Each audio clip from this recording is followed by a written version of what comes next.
So Mitch is the host of Extraordinary Evidence, ESP is Real podcast, which launches today. So make sure you check it out. Follow the podcast. And surprisingly, maybe not so surprisingly, the whole idea for this podcast grew out of a talk that Mitch gave here at Hereticon in 2022. So, real impact from having a community here that is interested and supportive of alternative ideas. So, Mitch, thank you so much for being here. I'll give you the floor. Right on, thank you. It's so great to be here. I was here at the previous Hereticon in 2022, and it's extraordinary to see how there is a kind of alumni factor starting to take shape. I am seeing toddlers whose parents brought them when they were infants in 2022, and they're kind of growing up in Hereticon, which I think is very cool. And of course, I want to say a very warm thank you to Mike Solana and his team, who have organized so tirelessly.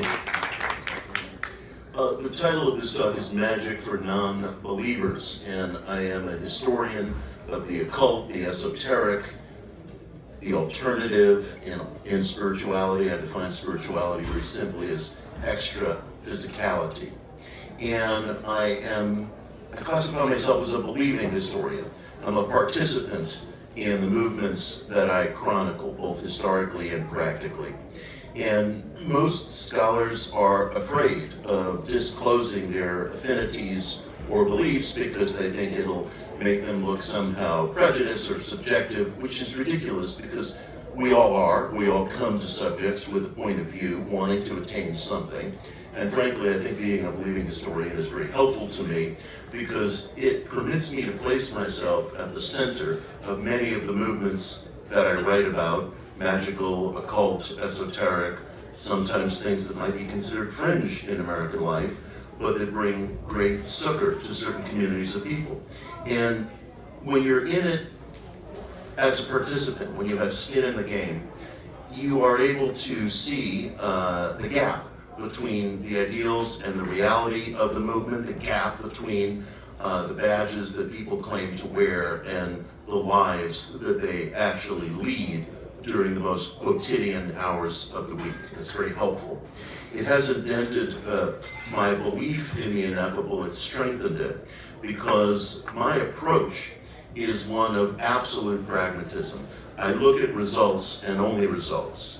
In a certain sense, I really want to get rid of terms and concepts like believer or non-believer, because what do they really mean? They're confusing, they're not useful, they prompt people to argue over taste in a certain sense. I remember years ago, the now deceased social critic Barbara Ehrenreich was on The Daily Show. And Barbara had just written a book called Bright-Sided, pissing all over the positive thinking movement. The letter culture, and the left in particular, tends to hate the positive thinking movement because they seem to be disturbed by anything that promotes the idea of agency within the individual that is not collectively oriented. It's offensive to them. And Barbara saw the positive thinking movement as a arterial part of that outlook, that notion that the individual has within him or her innate agency. And so she wrote a book attacking it. And John Stewart, who was hosting, said to her, look, if a guy says to you, Jesus help me stop drinking, isn't that just a net good? And she said, no, because delusion is never good. And the audience applauded and they moved on. The problem, of course, is we throw around these terms like delusion without definition. To me, delusion is a ruinous break with reality.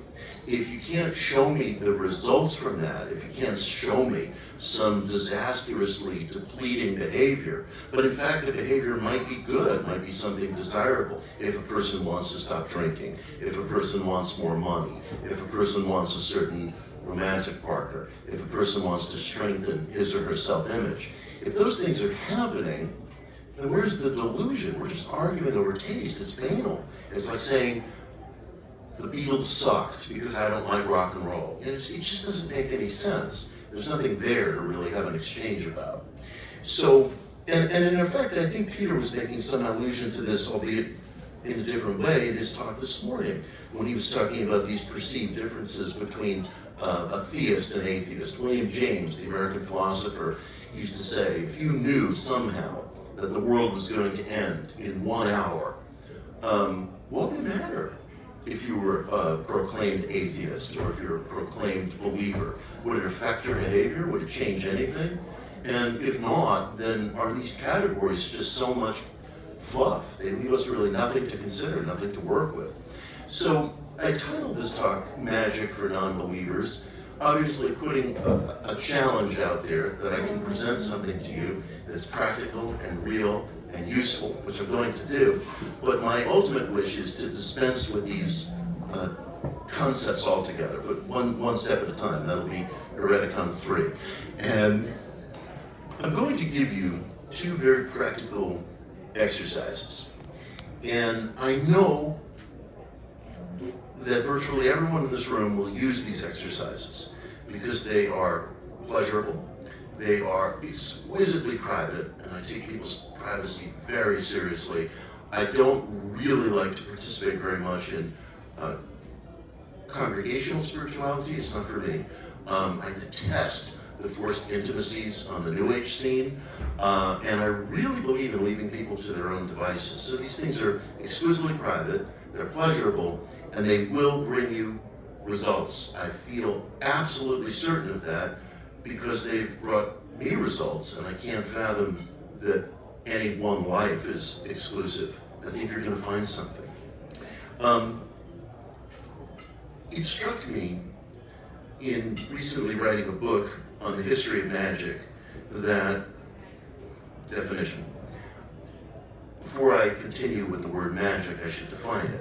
The British occultist Aleister Crowley referred to magic as the art and science of bending reality to your will. And that's okay, and I use that sometimes. But for me, it's just much simpler. Magic is causative ritual. Causative ritual. That's all it is. And you can see it on any terms you like, whether metaphysical, psychological, physical, self-hypnotizing, whatever you like. The important thing is the results. We as a human community have been practicing magic not only for all of our history, but believe it or not, and I say this with deepest seriousness, our prehistory, our Neanderthal ancestors, our ancestors who were not quite human, they weren't Homo sapien, they were Homo Neanderthal. The last of them seemed to have died out about 40,000 years ago. Can you think of the vastness?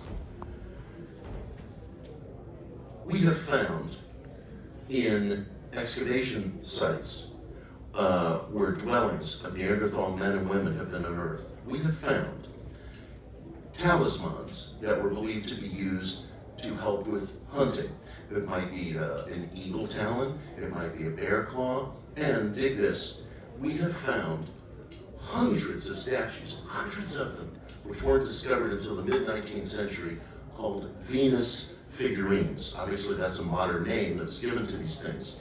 They are bulbous female forms, very large, kind of undulous breasts, large belly, not so much the appearance that you would associate with a Neanderthal who's living in a pretty desperate hunter-gatherer situation, short life expectancy. And these bulbous, round female forms are believed to reflect a pregnant woman, and they are fertility statues. They are fertility statues. So when I say that humans have been performing causative ritual or magic since history began, in all actuality, using the dominant terms, this goes back to prehistory.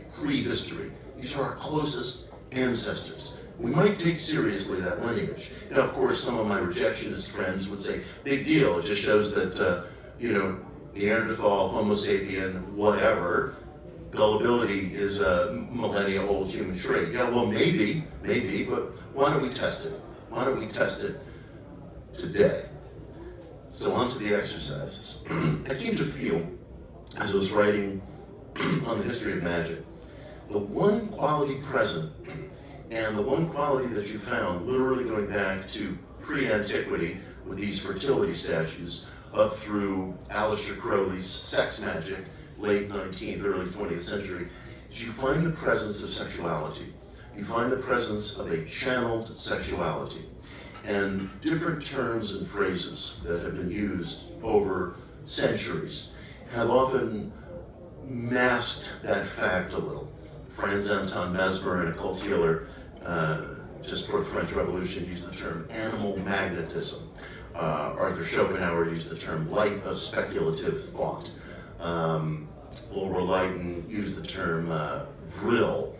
Crowley used the term true will. Austin Osman Spare used the term kia. They were all referencing sexuality, human sexuality, as a force that, yes, can be used for procreation, yes, can be used for physical satisfaction, but that also can be channeled in different directions. So, the first exercise is called sex transmutation, and it's very, very simple. It's based on some ancient traditions, but it was boiled down into an exquisitely simple form in a 1937 book that some of you in this room may have read, called Think and Grow Rich by Napoleon Hill, a way underestimated figure, reviled and despised. Put his name into Google, he's got worse press than Trump. But this is a figure whose, whatever he was like as a man, where I think he had some struggles with character, honesty, ethics, he had good ideas. Sex transmutation works this way. At a certain moment of your choosing, entirely up to you and entirely private, when you feel the sexual urge, well, you can do the usual thing. You can satisfy it either with a partner or by yourself. You can say, well, I'm going to have to kind of put this off until later. Sexuality, obviously, is necessary to our procreation. But there's another use. Through a shift in mental attention, when you're feeling the sexual urge, you can redirect that urge in the service of a task, whatever it may be, that's very, very important to you. It may be something creative, it may be something product-based, it may be financial, it may be repairing a hole in your roof. I have used it in that way, actually. It had to do with repairing some curtains that my children are continuing in love with pulling down. And just through a mental shift, when you feel that sexual urge, at times of your own choosing and completely privately, mentally make the determination to redirect that urge towards a cherished or necessary task, whatever it may be. The principle that Hill was attempting to articulate, and that appears in other traditions, including Kabbalah, Taoism, various esoteric expressions within the mainstream faiths. The idea is that sexuality is the urge of life seeking expression. It is the urge of life seeking to replicate itself. And we have narrowly understood that as having to do with procreation. But the point is, this urge is behind everything that goes on in life, including persuasion and charisma. What does it mean to say that somebody is charismatic? What does it mean when you're talking to a salesperson and you say to yourself, I know this is a salesperson, I know he's trying to sell me something, but damn it, I like him. There's sexual energy behind that. There's sexual energy behind that. Did people like Elvis Presley because he was a great singer? Well, sure, he was a great singer. There's sexual energy behind the creative act. There could be sexual energy behind filing your taxes. If you're thinking, oh, what a fucking drag. Use it. Use it. It will bring greater acumen, attention, creativity, mental agency, intellectual prowess to the task. In ancient Rome, there was a belief that genius was actually a spirit, a genii, and that this spirit would bestow inspiration on the poet, the soldier, the statesman. This was, I think, a belief that was abided literally, but it is also, in addition to that, a metaphor for the sexual energy of the individual being directed towards whatever it is, athleticism, mathematics, philosophy, or just getting the field plowed. So that's exercise number one. Exercise number two is born out of an effort by an artist who I mentioned earlier, Austin Osman Spare, who was a British artist who lived and worked in the early 20th century. And Spare, somewhat like me in terms of what I'm wrestling with today, was very interested in occultism, magic, grimoires, but any of you who have ever looked in medieval spell books know that they're very, very rough going. The level of detail is very convoluted, very involved. When I was a child, I grew up in a traditional Jewish household, had an Orthodox bar mitzvah, and I value it, but at a certain point, I started to chafe against the thickness of the liturgy and ceremony, particularly within Orthodoxy. It felt to me after a certain point like I was involved in a circuitry of actions unsure of the result. And Spare felt that way about magic. So he asked himself, is there a way to simplify this? Is there a way to make all this easy? I don't have to go into the vast, dusty spell book and start playing Doctor Strange and learning all these different spells, concepts, qualities, liturgies, ceremonies, rituals, which can be very depleting. And he came up with a brilliant innovation. His term for the life force that I've been describing was Kia. And I would say, and I think he probably would have agreed, he died in 1956, that Kia is, again, this sexual energy, this creative force of life seeking its replication. And Spare, with some help from some Latter-day students, came up with a brilliant innovation. And this is Sigil magic. Very simple, very private. You write down something you desire, whatever it may be, and be unembarrassed about it. Be unembarrassed about it. Remember, you're not talking to anybody about this. And I really recommend being silent about it. Whole other topic. Don't talk to your shrink. Don't talk to your girlfriend or boyfriend about it unless they're really supportive and happy for you. Keep it private. Don't talk to your coworkers. Sit down and with complete, stark, unembarrassed honesty, just write a little sentence of something you want in life. It can be anything. Take this little sentence. It should be short, concise. And there are different ways of doing this, but here's the simplest. Cross out any repeating letters, okay? You know, whether they're vowels, consonants, they only appear once. They repeat, cross them out. Take the remaining letters and make them into, take the letters themselves, write them down on a piece of paper. It's a writing exercise. And fashion them on a piece of paper into a magical looking little symbol. This is a sigil. That's Latinate for little sign, little sign.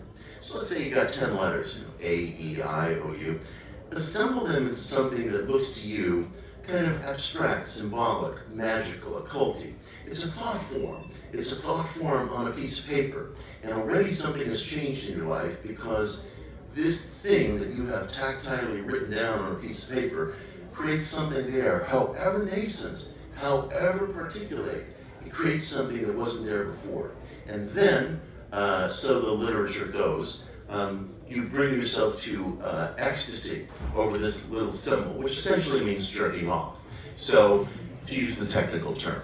And other people will say, well, you can meditate, you can take drugs, you can work yourself up into a frenzy of ecstasy through dancing, and it's like, yeah, about 99% of magicians just jerk off. Okay.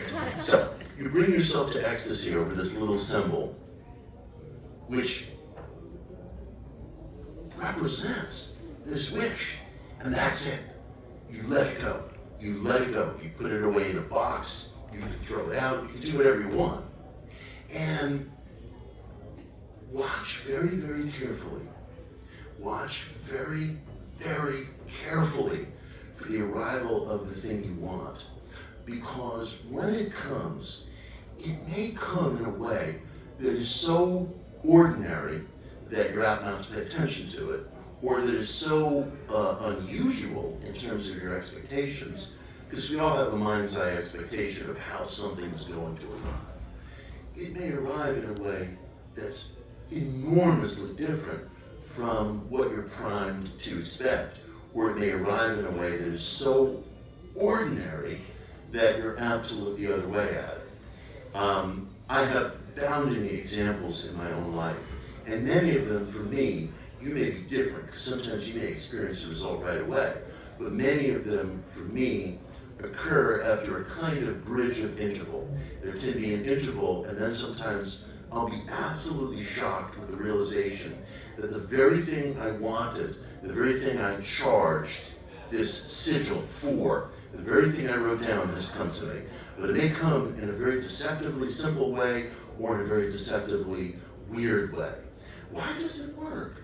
Is it self-hypnosis? Is it chaos theory, where you introduce some exotic matter into your circumstances and something happens?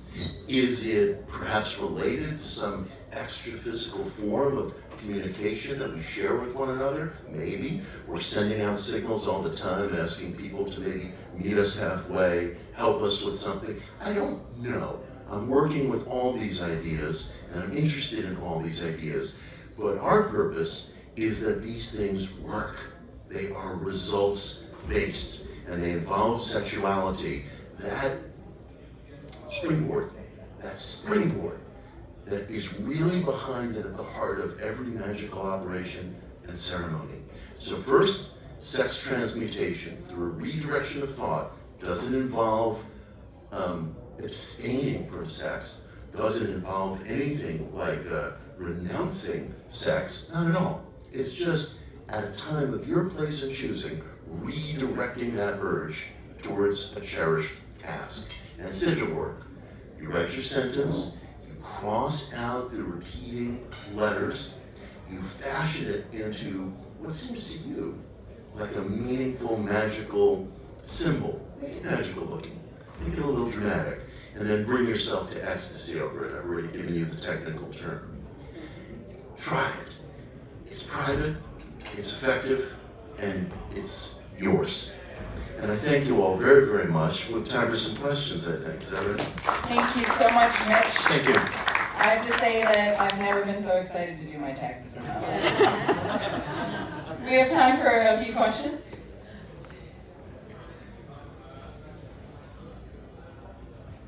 Can you just give us an example of what the sentence can look like so when we do the task, we know that we're doing it in the right way? Sure. Maybe you say, I want to become a brilliant public speaker. Or maybe you say, I want to meet somebody who I have a mad love affair with, or whatever it may be. It could also be something much smaller. It might take time for those things to develop, just like anything in life. There could be something much smaller and much more compact. This is an example, of how magic can work in these funny, weird ways it can play tricks with us. When I was a little kid, I used to listen to this vinyl record of Jesse Jackson speaking at the Democratic National Convention in 1984. Jesse is sick today, but I love him as a speaker. And I would play this record over and over, and I wanted to, without imitation, I wanted to achieve the cadences of his way of thought and the confidence and the poise. And I remember at age 17, I would sit home playing this vinyl record, looking in the mirror, almost mimicking the words, wanting to capture what this magic was in this man. And during the pandemic, of course, a lot of classes and public speaking went remote, so we all find ourselves on Zoom all day long. And as I'm sitting there giving the class, I'm realizing that looking into this Zoom image of me on the screen was the digital equivalent of exactly what I was doing when I was a little kid. So magic can kind of work that way. Come up and shock you and be like, holy shit. I hope that's useful. Hi, thanks. I just have a question if you think this is magic or not. My birthday is 9/14, and I see that number twice a day on my phone. I just pick it up, or if I walk in a room and look at a clock. And sometimes it's so spooky. Is that just happenstance? Is it because I want to find it? Do you think that kind of stuff is magic, or do you think it's just, what is that? Well, the rejectionists would say it's just cognitive bias. It's confirmation bias. You're looking for it, you see it everywhere. And they have a point, although they never seem to apply that to themselves. But I think that, I mean, we all walk around with confirmation bias, prejudice. But the fact is, if it happens a lot, and it happens to you at moments that are really emotionally meaningful to you, I would say it starts to exceed the actuarial table. You know, statisticians will talk about something called the law of large numbers, which means that because there's a lot of us, weird things have to happen to someone, so why not you? But you may find that, sure, there's legitimacy to that, yes. But if it happens over and over, and it happens at maybe critical moments in your life, that personal passion, that skin in the game, I think that starts to exceed chance. So I think there could be something there. Do we have another question? I lost my voice, so I sound really absurd. I've been lucky enough to hear you speak a few times. I mean, as a compliment, I feel like you seem incredibly well able to commute with whatever it is, magic, whatever's on the other side of the empirical. For those of us that might not be at your level, do you have any advice that might kickstart our magic to working a little better? I think the only advice I would offer is this. I enjoy communicating publicly. Speaking at forums like this is the joy of my life. I'm never more relaxed. I'm never happier. There was a wonderful esoteric teacher in America, now dead, but he was a student of a man named G.I. Gurdjieff. And he pointed out that he was giving a talk on money, and he said a very interesting thing. And he said, the very rich have a secret, and the secret is that they do whatever they want to do exactly the way they want to do it, and that's their secret. And he knew what he was talking about because he was an oil company executive. He was around a lot of wealthy people, a different kind of economy back then. But anyway, it seems to me that putting yourself in situations with people and things that are what you really, really want to be doing,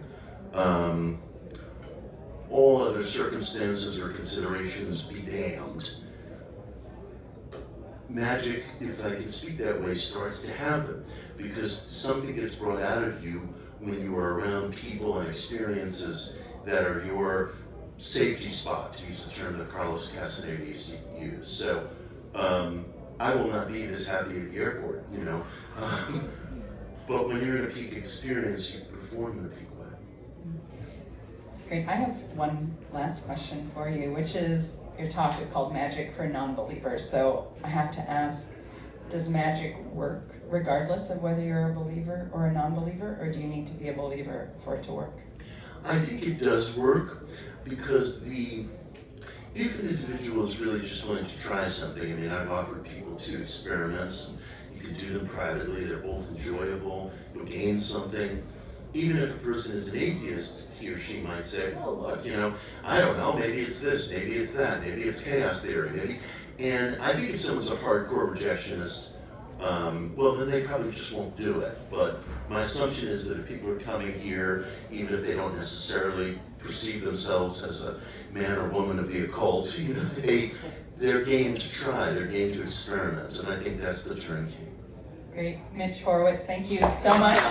Don't forget to check out his new podcast. There are these tags on your table. Extraordinary Evidence, ESP is Real with Mitch Horowitz, coming out today. Thank you, Mitch, so much.